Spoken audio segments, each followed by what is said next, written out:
Well, I think it's a combination. You want to spare the toes that tremendous weight, but it also allows for longer, more grasping toes that are adapted for.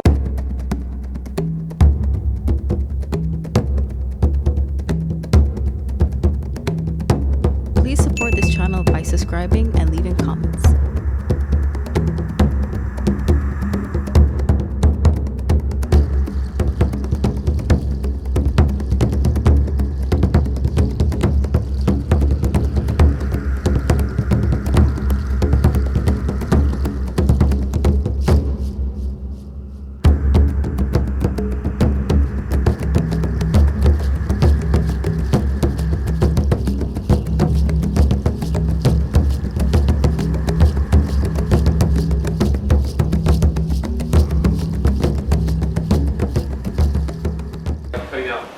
Here and sliding around the elements of the foot, and only this time redrawing things a bit to have a much more ponged looking metatarsal or tarsal region, and then elongating the toes out, and then they lined up a lot better, although we have clear evidence of derangement of the joints. I mean, usually you don't get a bend at this joint, it's usually just flexing and extending, but given the other pathologies and the fact that one of the toes is completely displaced upward and out of the plane of the other toes, it's not inconceivable to do that.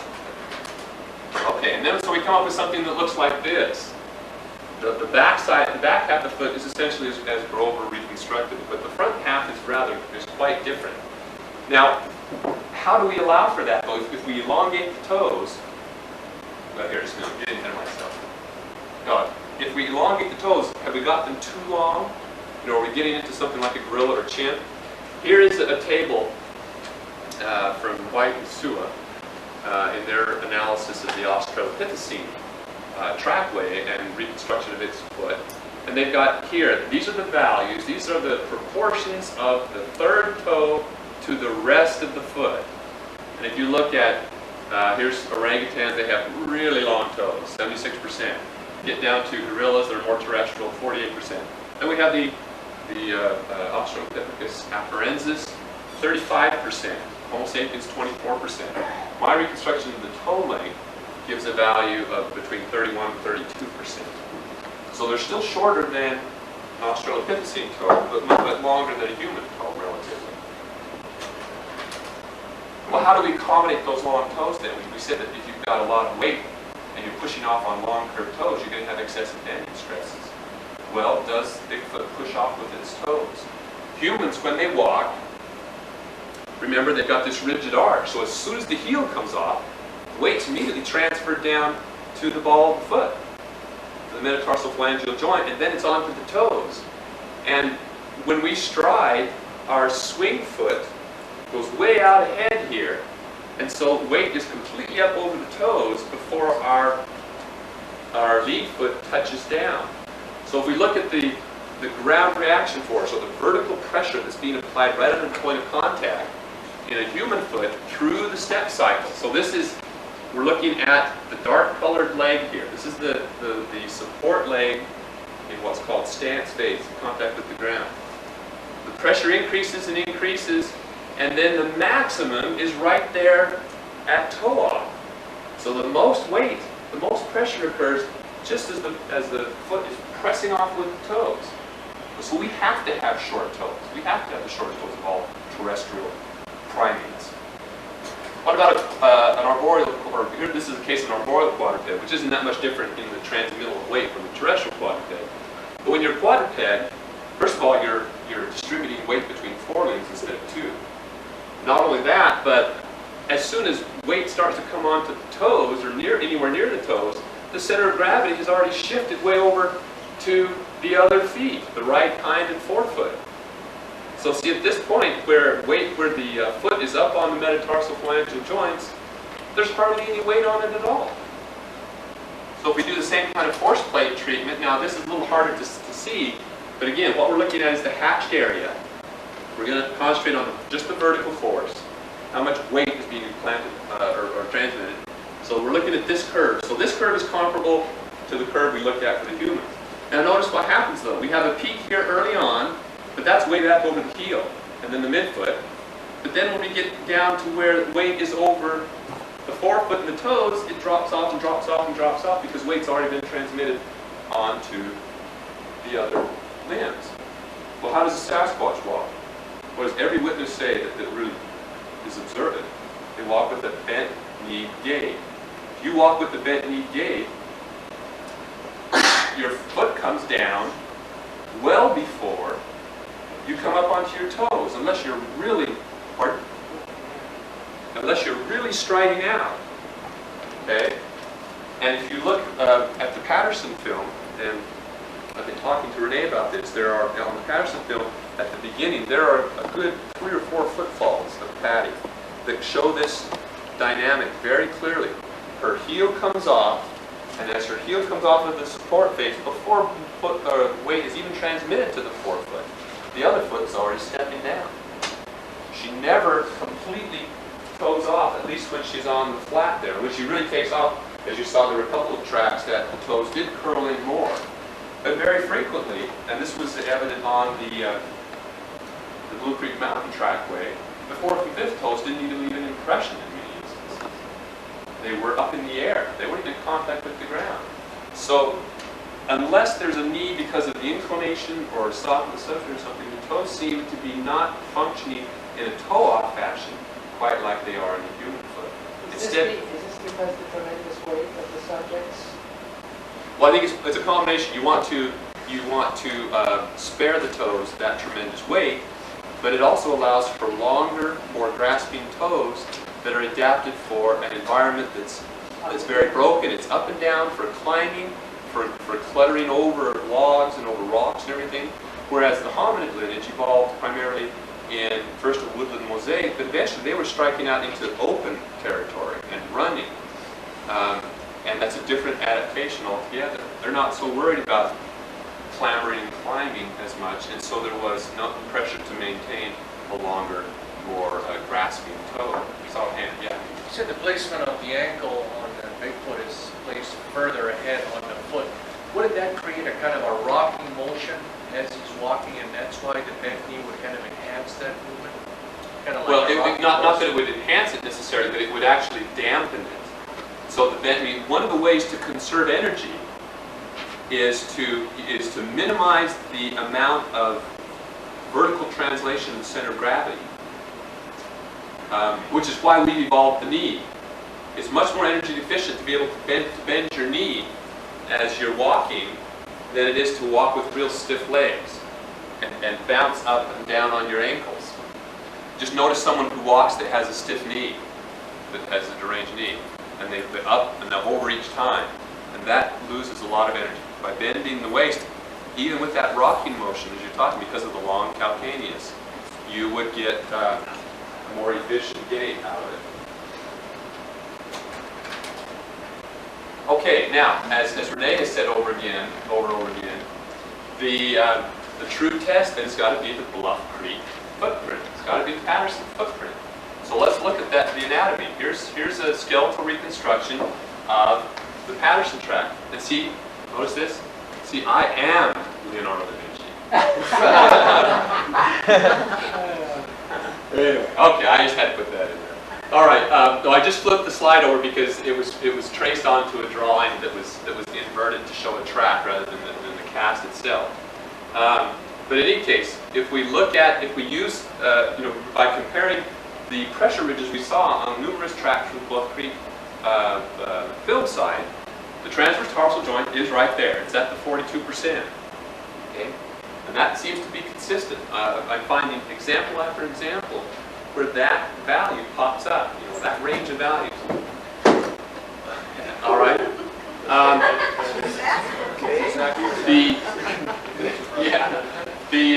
The double ball feature is in fact evident on that track, as you can see right here, just faintly.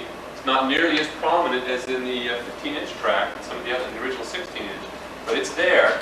So if we place the metatarsal head right there, okay, and just have a nice smooth arch across there, stick in our bones. We've got an indication of a flexion crease right there, which would be just proximal to the joint. Okay, likewise we've got flexion creases on the tips of the toes here, Okay, and if you compare that to a human foot, those joints are positioned in the right places. That gives us toes that, once again, have a value, proportionate value of about 32% of the overall foot length. It works, fits. Now, this is why we had this demonstration last night. I was the one that had suggested that the Patterson film site, the Patty's track, was in fact equivalent to the 15-inch Blue Creek Mountain, because what struck me was this particular photo from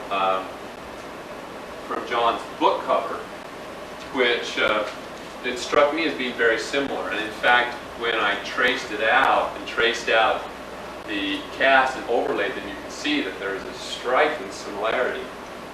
But as we saw last night, and I was firmly or overwhelmingly convinced now that is not the case. Blue Creek Mountain Track, that this wasn't just an anomalously narrow impression, and especially given the fact that here we have a deeper impression. If in fact this was as wide and massive as the other 15-inch track from Blue Creek, it should have shown that same massiveness of size. And but it is extremely intriguing that set, that geographical area and time period, shows so many features in common with one another.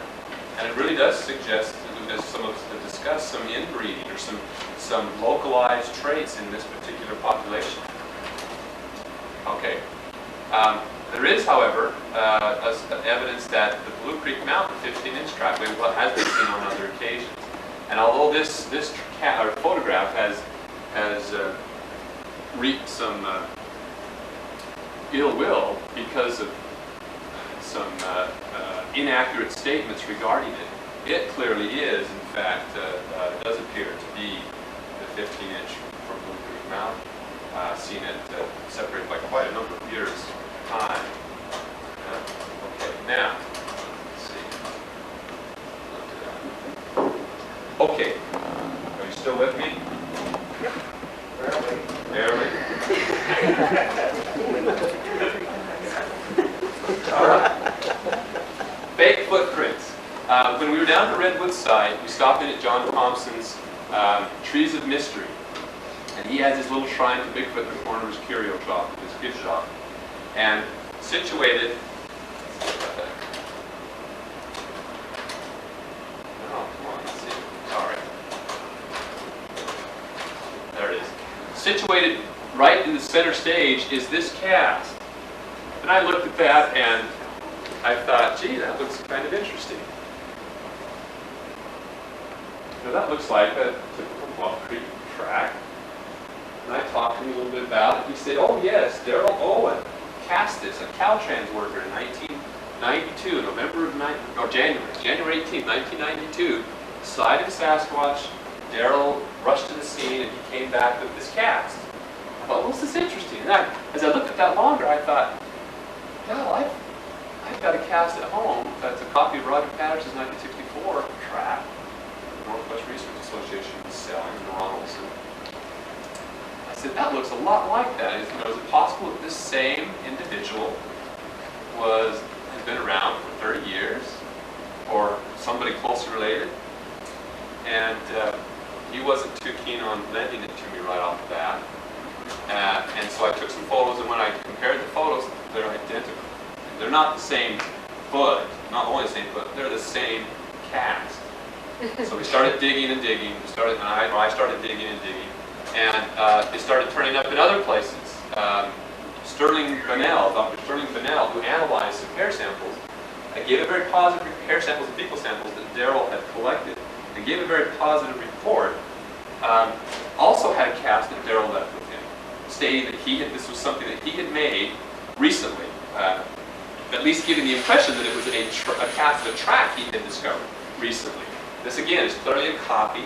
So I did some more digging, more asking around, and then I got a hold of a woman named Judy Del Ponte in Crescent City, and she sent me this photo, and lo and behold, there it is again. And I said, where did you get this? Well, there was I'm blank on the name. He's been on Carpenter, right? He's a Cheyenne or Cherokee shaman, and hangs out with the Hoopa Indians. New Age mystic. The New Age mystic, right. He had a cat, probably just like me, that he'd bought and had made a mold. So he made copies and gave a copy to Judy and gave a copy to Daryl. Daryl had made more copies. Started passing them out. He passed one out to John Thompson, and he passed one out to Dr. Bunnell. And so that was settled. Let me focus there. That was settled. But the other two tracks were kind of interesting. I thought, oh, those look kind of like to get my hands on those and look at those. And so she sent those out to me. And I looked at those, and they were clearly the same individual. That's in backwards. Very clearly the same individual. You can see the overlay here of the two tracks. And there were some really interesting features. I mean, the one was found on a dirt road near an RV park, and there were supposedly more than just the one, although I never saw them. But Judy said she did see them. They were destroyed when a machinist was trying to make a metal mold so that Daryl could make life-size chocolate footprints. So, and I don't know why he tried making a metal mold of both at the same time and destroyed both of them. This one he was informed of anonymously when a fisherman supposedly saw the Sasquatch come down onto the bank and then left when it saw the fisherman. The fisherman paddled over, saw there were footprints, stuck a red flag in the ground, called up Daryl, said, I don't want anything to do with this, but if you want to go cast this, here's where it's at. So he comes back with this impression, with these little characteristic, looks like deer berries here. At first he thought it was a footprint of some animal, but it's no animal. It's anything, it's deer berries pressed into the ground. But the original had plaster, so he apparently plucked the deer berries out before he poured the cast. But there were some subtle differences that suggested, this one was in sand.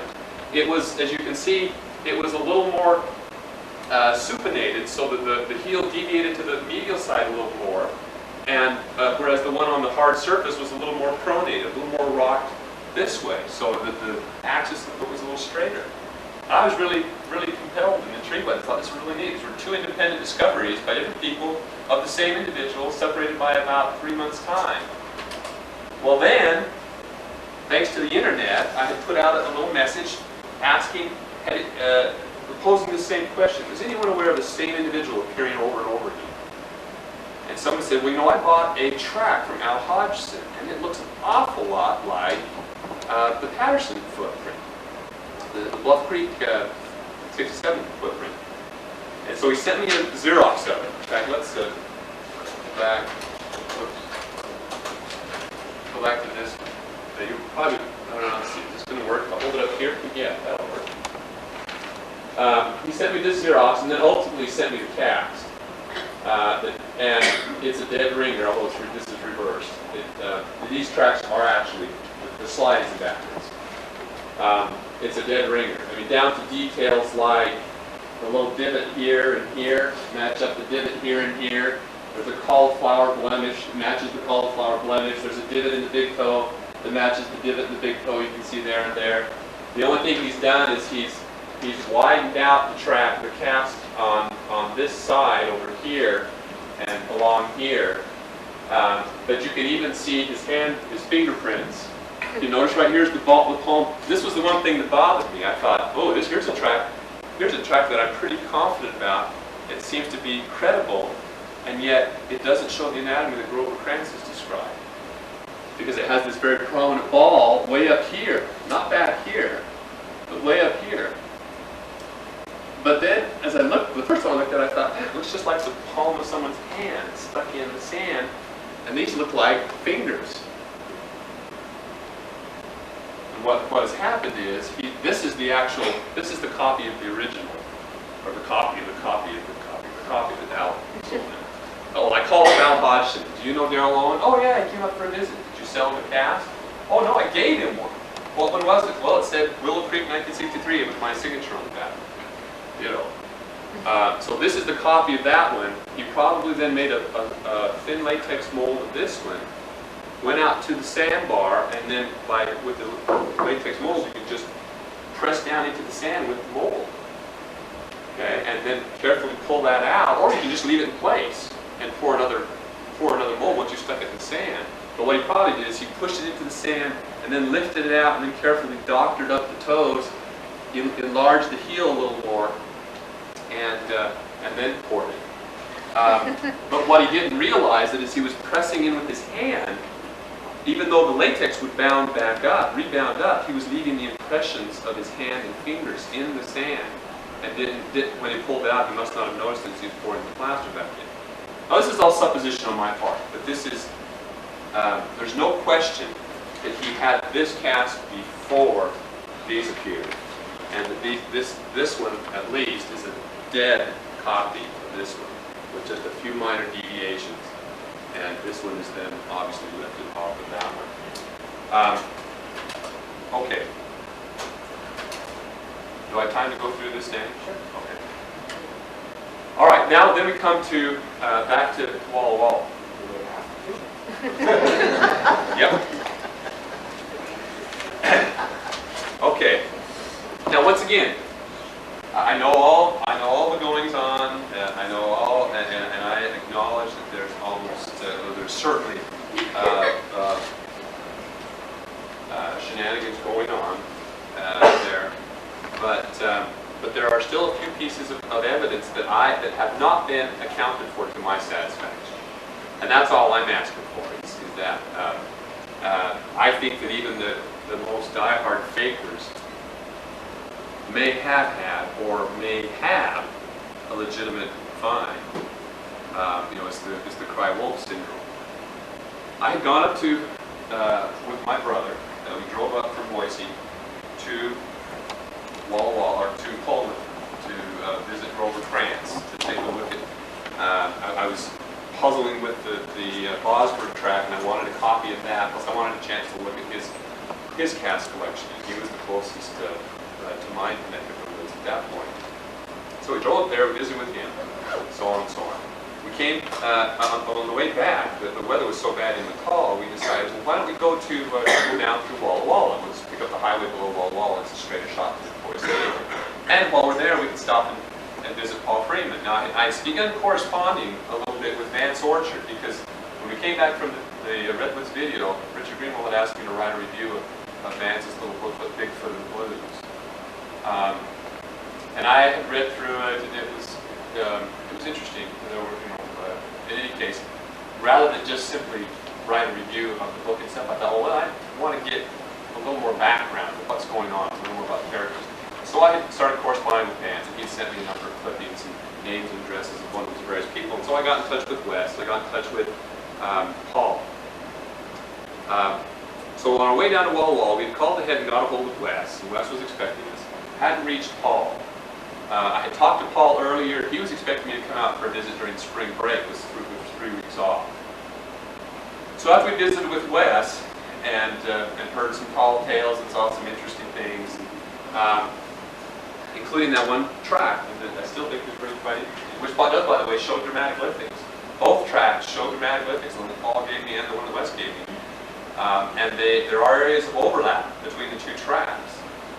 Not enough that you could, take the fingerprint expert and say, he's guilty, but enough that you can see that where there are areas of overlap, the ridges are oriented in the same directions.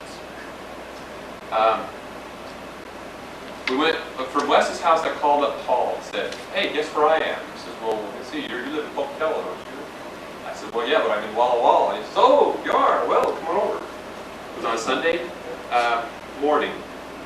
Went over to his house, and he took us downstairs, showed us his den, and showed us this and that. And he was clearly caught off guard. He was literally, as best I could determine, he was unaware that we were there beforehand. And it showed, too, in the fact that he, other than the things that he had out, he was very reluctant to bring out any of the boxes. And he'd point to this room and say, "Oh, this room's full of caps and things.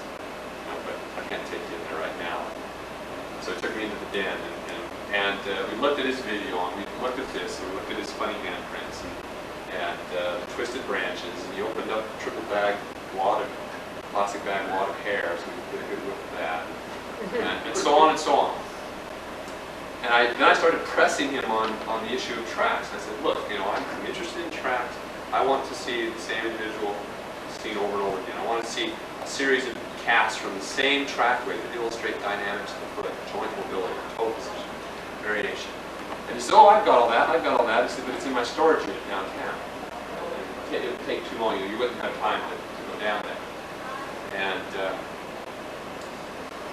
so I said, oh, all right, fine. And I was very dubious. I'd already spoken to a number of people. I talked to Renee at length about Paul Freeman and so forth.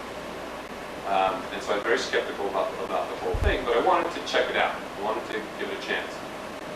He then said, well, if you're really that interested, he said, when you called, I had just sat down from being up in the mountains. He said, this time of the year, over the past 2 or 3 years, when the snow melts on the lower hills, he said, when you can get up there and drive, he said, we have found footprints. And they apparently come down into the old abandoned pioneer orchards in the foothills.